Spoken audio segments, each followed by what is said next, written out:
ബിസ്മില്ലാഹിർ റഹ്മാനിർ റഹീം. അൽഹംദുലില്ലാഹ് വസ്സലാത്തു വസ്സലാമു അലാ റസൂലിൽ അമീൻ വഅലാ ആലിഹി വസഹ്ബിഹി അജ്മഈൻ. അമ്മാ ബഅദ്. അസ്സലാമു അലൈക്കും വറഹ്മത്തുള്ളാഹി വബറകാതുഹു.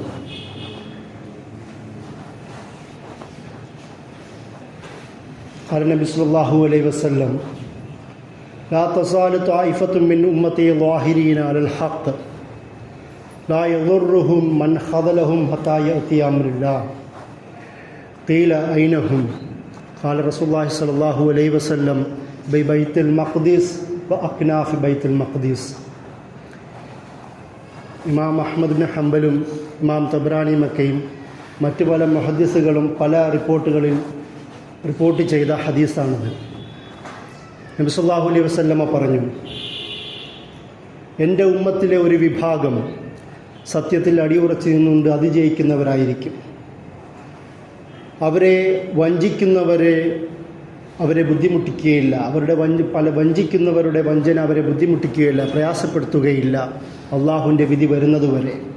അപ്പോൾ നബി സല്ലല്ലാഹു അലൈഹി വസല്ലമയോട് ആരോ ചോദിച്ചു, അവരെവിടെയാണ്? നബി സല്ലല്ലാഹു അലൈഹി വസല്ലമ പറഞ്ഞു, ബൈത്തുൽ മഖ്ദിസിലാണ്.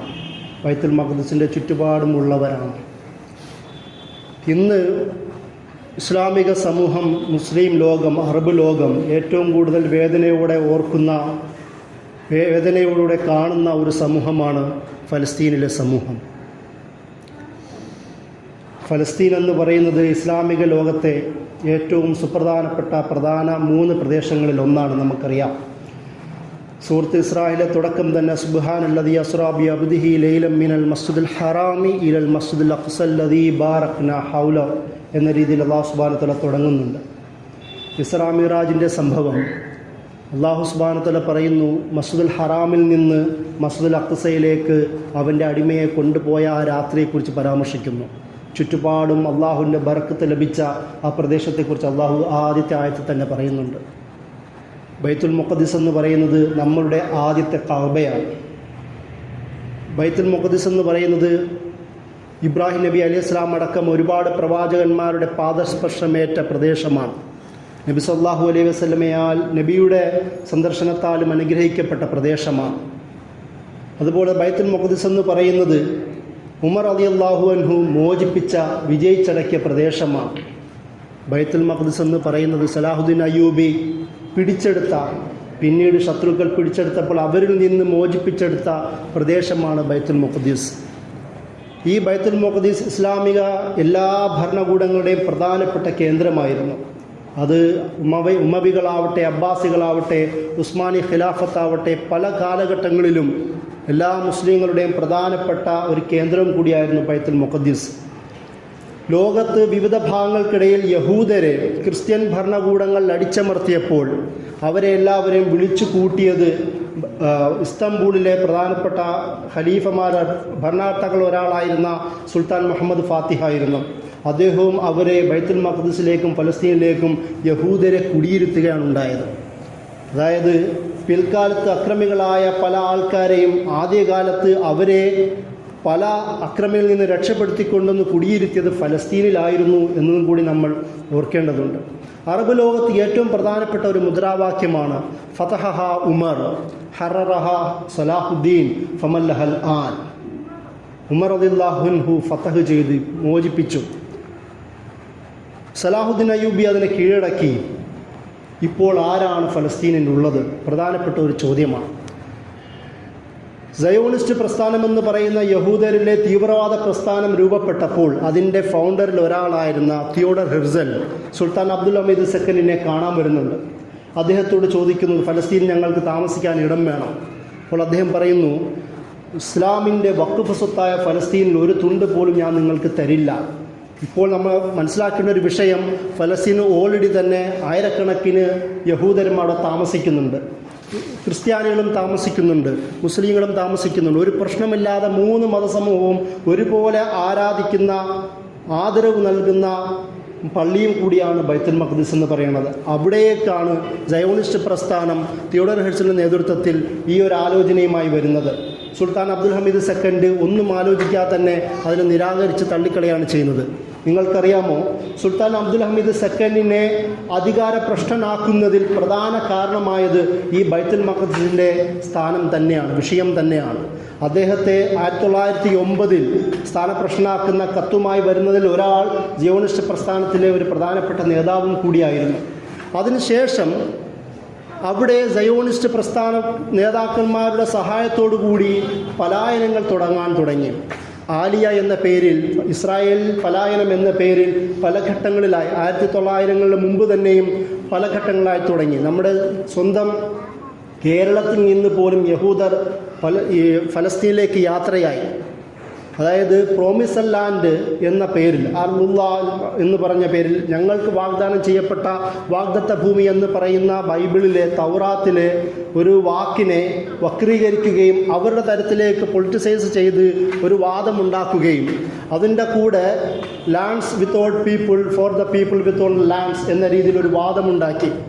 അതായത് ജനങ്ങളില്ലാത്ത ഭൂമിയില്ലാത്ത ജനങ്ങൾക്ക് എന്ന പേരിൽ ഒരു വാദമുണ്ടാക്കുകയും ആ വാദത്തിൻ്റെ അടിസ്ഥാനത്തിൽ ഫലസ്തീനിലേക്ക് ലോകത്തിൻ്റെ വിവിധ ഭാഗങ്ങളിൽ നിന്ന് യഹൂദരെ ക്ഷണിച്ചു വരുത്തുകയും അവിടെ ഉണ്ടായിരുന്ന ഫലസ്തീനിലെ അടിച്ചോൾക്കുകയും കൊല്ലുകയും വധിക്കുകയും അവരെ നാടുകടത്തുകയും അവരിൽ നിന്ന് വക്രബുദ്ധിയാൽ ഭൂമി പിടിച്ചു വാങ്ങുകയും അങ്ങനെയാണ് അവിടെ ഫലസ്തീനിൽ ഇസ്രായേൽ സ്ഥാപനത്തിന് ചില തുടക്കം കുറിക്കുന്നത്.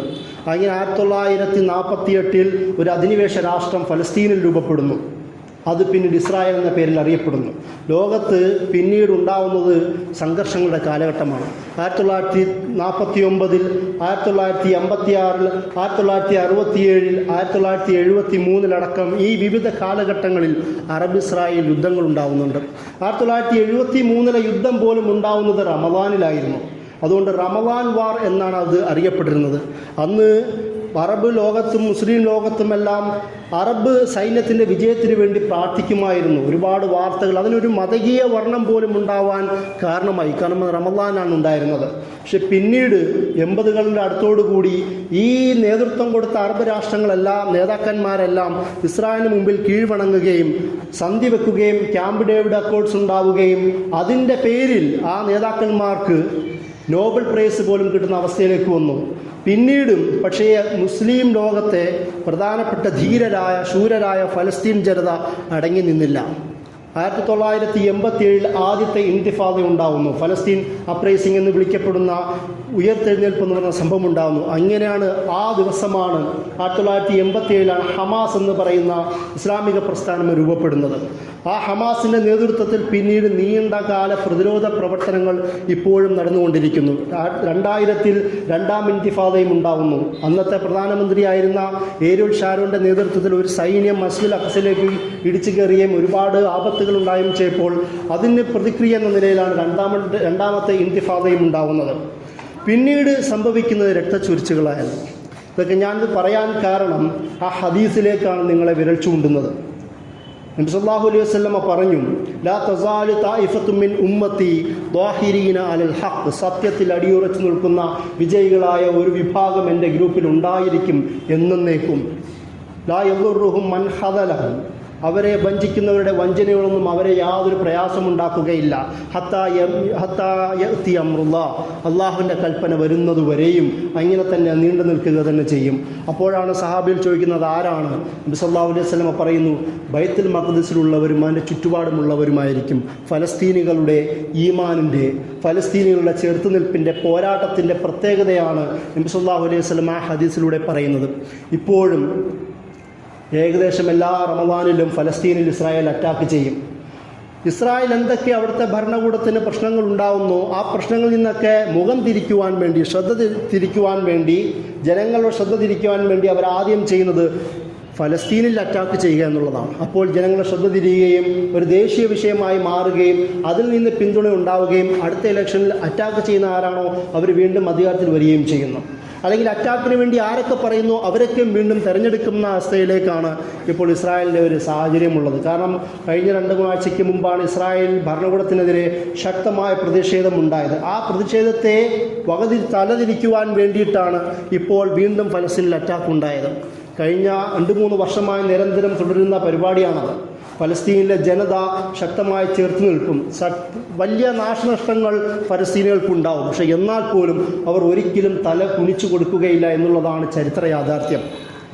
2000-ന് മുമ്പ് 2017 ശേഷം ചില അറബ് രാഷ്ട്രങ്ങളും ഇസ്രായേലും തമ്മിൽ ചില ചർച്ചകൾ ഉണ്ടാവുകയും 2020 കൂടി അബ്രഹാം അക്കോർഡ്സ് എന്ന പേരിൽ ചെറിയ ഒരു കരാർ തട്ടിക്കൂട്ടി ഉണ്ടാക്കുകയും ഇസ്രായേലുമായി ചില അറബ് രാഷ്ട്രങ്ങൾ കച്ചവടങ്ങൾ ഉണ്ടാക്കുകയും അത് ഫലസ്തീനികളുടെ പേരിൽ ലാഭം കൊയ്യുന്ന അവസ്ഥയിലേക്ക് മാറിയപ്പോഴും അത് ഫലസ്തീനികൾ തലകുനിച്ചു കൊടുത്തില്ല. നിങ്ങൾക്കറിയാമോ, ഈ കരാറിൽ ഒരിക്കലും ഫലസ്തീനികൾ ഒരു തരത്തിലുള്ള പ്രാതിനിധ്യം ഉണ്ടായിരുന്നില്ല. ചില അറബ് രാഷ്ട്രങ്ങൾ അവരുടെ താല്പര്യത്തിന് വേണ്ടി മാത്രം ഉണ്ടാക്കിയ കരാറായിരുന്നു. ഫലസ്തീനികൾ അവരുടെ റെപ്രസെൻറ്റേഷനെ അതിലുണ്ടായിരുന്നില്ല. എന്നിട്ട് പോലും, ഈ കരാർ ഉണ്ടായിട്ട് പോലും ഫലസ്തീനികൾ അവർ തലകുനിക്കാൻ തയ്യാറായിട്ടില്ല. ഈ ഹദീസ് ഇപ്പോഴും നിലനിൽക്കുന്നു. അവരുടെ ഈമാനിൻ്റെ, അവരുടെ ചെറുത്തുനിൽപ്പിൻ്റെ, പോരാട്ടത്തിൻ്റെ മഹാത്മ്യം ഈ ഹദീസ് നമ്മെ വീണ്ടും പഠിപ്പിക്കുന്നുണ്ട്. ഇത് പ്രത്യേകം എടുത്ത് പറയാൻ കാരണം റമദാൻ മാസത്തിലാണ് പല അറ്റാക്കുകളും ഉണ്ടാവുന്നത്.